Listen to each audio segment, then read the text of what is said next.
पंजाब के मुख्यमंत्री सरदार अमरिंदर सिंह जी ने जिस भाषा का इस्तेमाल किया वो अमर्यादित भाषा है और पूरे देश में उसकी आलोचना है। कोई भी व्यक्ति उसको पसंद नहीं कर रहा जिस प्रकार की भाषा उन्होंने बोली। शायद उनके दिमाग में अभी भी महाराजा पटियाला ही बैठा है। लेकिन आज जो प्रतिनिधि हैं, जो भी मुख्यमंत्री हैं, वो जनता के प्रतिनिधि है। जनता ने चुन के बनाया, चाहे फिर वो हरियाणा के मुख्यमंत्री हैं, चाहे पंजाब के हैं, चाहे उत्तर प्रदेश के हैं, चाहे कहीं के भी हैं, उन लोगों के चुने प्रतिनिधि। तो मैं समझता हूँ कि एक मुख्यमंत्री को एक मुख्यमंत्री के प्रति किस प्रकार की भाषा बोलनी चाहिए।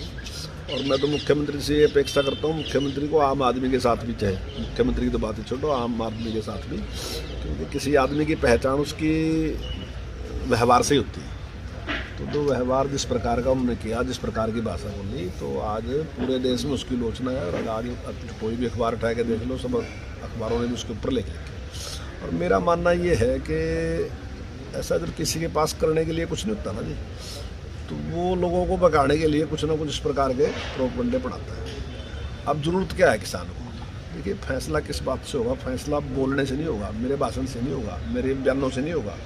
फैसला होगा मेरे कर्मों से। मैं क्या कर्म करता हूँ, मैंने क्या किया किसानों के लिए, वो चीज़ फैसला करेगी, ना कि मेरे भाषण इस बात का फैसला करेंगे। अगर कर्मों की दृष्टि से आप देखो तो कर्म क्या है? गेहूँ उन्होंने खरीदी, धान उन्होंने खरीदा, हमने भी गेहूँ भी खरीदी, धान भी खरीदा। सरसों कितनी खरीदी, बाजरा कितना खरीदा, चना कितना खरीदा, सूरजमुखी कितनी खरीदी, मूंग कितनी खरीदी, मक्की कितनी खरीदी। तो ये सारी चीज़ें जो किसान पैदा कर रहा है, ये अमरिंदर सिंह ने कितनी खरीदी, ये फैसला करेंगे कि वो किसान का हितैषी है या किसान के खिलाफ है। और उसके बाद हमारा भी चेक करो कि हमने क्या खरीदा, तो पता चलेगा। आज भी अगर किसान की फसल नष्ट हो जाए तो वो 8,000 रुपये दे रहे, हम 12,000 रुपये दे रहे, तो उससे पता चलेगा किसान का हितैषी कौन है। हमने कोऑपरेटिव का एक मुश्त कहा कि भाई अगर आप एक मुश्त पैसा भरते हो तो हम आपका ब्याज कर देंगे, ब्याज माफ़ कर देंगे। हमने 800 करोड़ रुपए के करीब किसान का ब्याज जो है वो माफ़ कर दिया एक मुश्त में। वो भी तय उसने किसान के लिए क्या किया।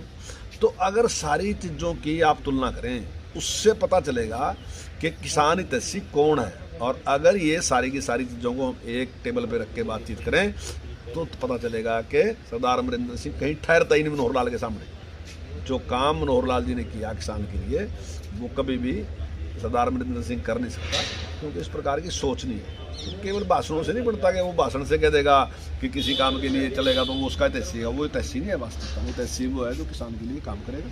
और मनोहर लाल जी ने जो काम किया वो सबके सामने। तो लगता है कि पंजाब के मुख्यमंत्री इस पर राजनीति कर रहे हैं और किसानों को उकसाने का काम कर रहे हैं। नहीं, पंजाब के मुख्यमंत्री नहीं, सारे लोग ही राजनीति कर रहे हैं। जो बिल किसान के हित के हैं, किसान के फायदे के लिए, उस पर भी काना काम कर रहे हैं। मेरे याद है एक बार एक आदमी ने चुनाव लड़ लिया था, हिसार से चुनाव जीता था, मेरा नाम नहीं याद है, अभी मैं बताया जितना नाम याद है। तो उसने एक बार लोगों को इस प्रकार से तो कह दिया था कि ये जो भाखड़ा है, भाखड़ा में जो पानी है इसकी बिजली निकाल ली, और इसकी बिजली अभी ये फोका पानी रह गया, तो ये फोका पानी आपके किसी काम का नहीं है। और इसी मुद्दे पे वो चुनाव जीत गया था। तो आज भी इसी प्रकार से झूठ पकाने का काम कर रहे हैं। जैसे पहले बूथ से डरा देते लोगों को कि भाई एमएसपी समाप्त हो जाएगी। कैसे हो जाएगी एमएसपी समाप्त? हो ही नहीं सकती एमएसपी समाप्त, क्योंकि आज देश में 70 करोड़ लोग ऐसे हैं जिनको कहीं ना कहीं किसी तरीके से सरकार को अनाज देना होता है। 70 करोड़ ऐसे हैं जो अपने आप अपनी व्यवस्था कर सकते हैं, लेकिन 70 करोड़ को देना पड़ेगा। अब 70 करोड़ लोगों को अगर खाद्य पदार्थ आपने देना तो आपने खरीदना ही पड़ेगा। तो एमएसपी आज तो क्या मैं दावे के साथ कहता हूँ, आने वाले 50 साल में भी कभी एमएसपी समाप्त हो ही नहीं सकती। लेकिन ये किसानों को डराते घूम रहे हैं।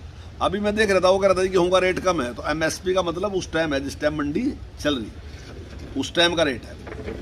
और उस टाइम तक अगर जो कि लेके आया उसको मिलेगा। अब किसी ने इस बात के लिए स्टॉक कर लिया कि मुझे ज़्यादा रेट मिलेगा और बजाय उसके बढ़ने घट गया, तो वो बात एक अलग स्थिति है। वो कोई हमारे टाइम में नहीं, वो शुरू से ही है। जब से लाल बहादुर शास्त्री जी ने एमएसपी शुरू की थी, वो उस दिन से लेके आज तक है। कई बार स्टॉक में फायदा भी होता है, कई बार स्टॉक में नुकसान होता है। अब तो कई बार कहते हैं कि मंडी समाप्त हो जाए। कैसे हो जाएगी मंडी समाप्त?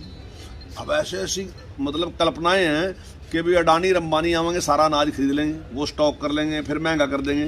तो क्या संभव है? अगर खरीदा भी तो रखेंगे हाँ उसने, क्या इतने गोदाम है? तो इस सारी व्यवस्था को अगर करना भी चाहेंगे तो कितना टाइम लगेगा। और फिर इसके मतलब अगर कोई कानून बनाया, अगर उसमें कोई खामी है तो खामी को दोबारा ठीक करने का भी तो टाइम होता है।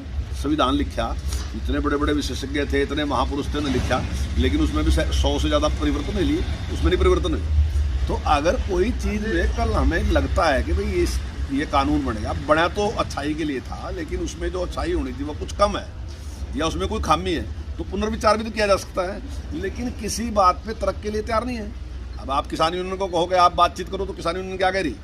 मैं कहा नहीं, हम बातचीत नहीं करेंगे, आपको हमारी बात माननी ही पड़ेगी। हम ना तो बातचीत के लिए तैयार हैं और ना ही रास्ता खोलने के लिए तैयार हैं। तो ये कौन सा तर्क है? अब ये हरियाणा का विधानसभा का सेशन होगा और कांग्रेस उसकी सपोर्ट कर रही है। तो देखो, सबसे बड़ा जो बहस का फॉर्म है बैठने का, जहाँ चर्चा करी जाए इसका, तो विधानसभा है या लोकसभा है, तो वहाँ चर्चा करनी चाहिए थी। और किसान यूनियन की भी सपोर्ट कर रही है, वो सारों की सपोर्ट कर रही है, तो कांग्रेस ने वो सारे तर्क वहाँ रखने चाहिए थे ना। लेकिन कांग्रेस ने उस पर डिस्कशन करने से बिल्कुल साफ जवाब दे दिया।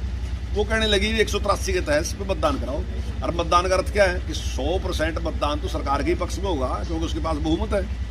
और वो कह रहे हैं कि अगर बहुमत में आपके पक्ष में हो जाएगा तो हम वॉकआउट कर देंगे, हम इसका विरोध कर देंगे। तो विरोध करना या वॉकआउट करना समस्या का समाधान नहीं। समाधान ये है कि आपके पास कोई मजबूत तर्क है तो आप रखोगे, देखो ये किसान के खिलाफ है, हम ये बात करना चाहते हैं, आप इसमें सुधार करो। लेकिन बजाय बहस के वो बाहर निकलेंगे।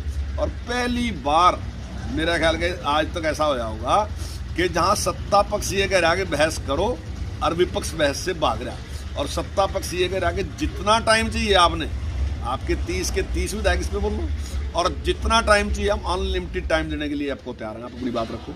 लेकिन सत्ता पक्ष ना विपक्ष जो है वो ना बहस के लिए तैयार है, ना किसी बात के लिए तैयार। तो इससे पता चलता है कि ये केवल गुमराह करने वाला आंदोलन है बिल्कुल किसानों को। ये तीनों के तीनों बिल जो हैं ये किसान के हित में है। और ये आप देख लो कि सारा पंजाब में ही है, सारा, क्योंकि सरकार द्वारा प्रायोजित है। सरकार अपनी खामियों को, क्योंकि जो तक का राज चला, जिस प्रकार की खामियां हैं, जिस प्रकार का व्यवहार है, उसकी चिंता नहीं करी। तो अब इस मामले पे भड़काएंगे, वो सोचते हैं कि आने वाले टाइम में भी हम सरकार बना लें। तो मैं समझता हूँ कि थोड़े दिनों में सारी पोल पट्टी खुल जाएगी, इस आंदोलन की भी सारी पोल पट्टी थोड़े दिनों में खुल जाएगी कि कौन लोग हैं जो करने। वो जिस प्रकार से CAA की बातें सारी पोल खुल गई, ऐसे ही इस आंदोलन की, क्योंकि ये आंदोलन कोई किसानों के लिए आंदोलन नहीं है, ये अपनी राजनीति के लिए या अवस्था फैलाने के लिए आंदोलन है। वास्तविकता में किसान के हित में नहीं है। जो भी 3 कानून है वे तीनों के तीनों किसान के हित में है। और स्वयं कांग्रेस ने अपने घोषणा पत्र में इन 3 कानूनों का वादा किया था कि अगर हमारी सरकार बनेगी तो हम इन 3 कानूनों को लेके आएंगे और इस पर वोट मांगे थे।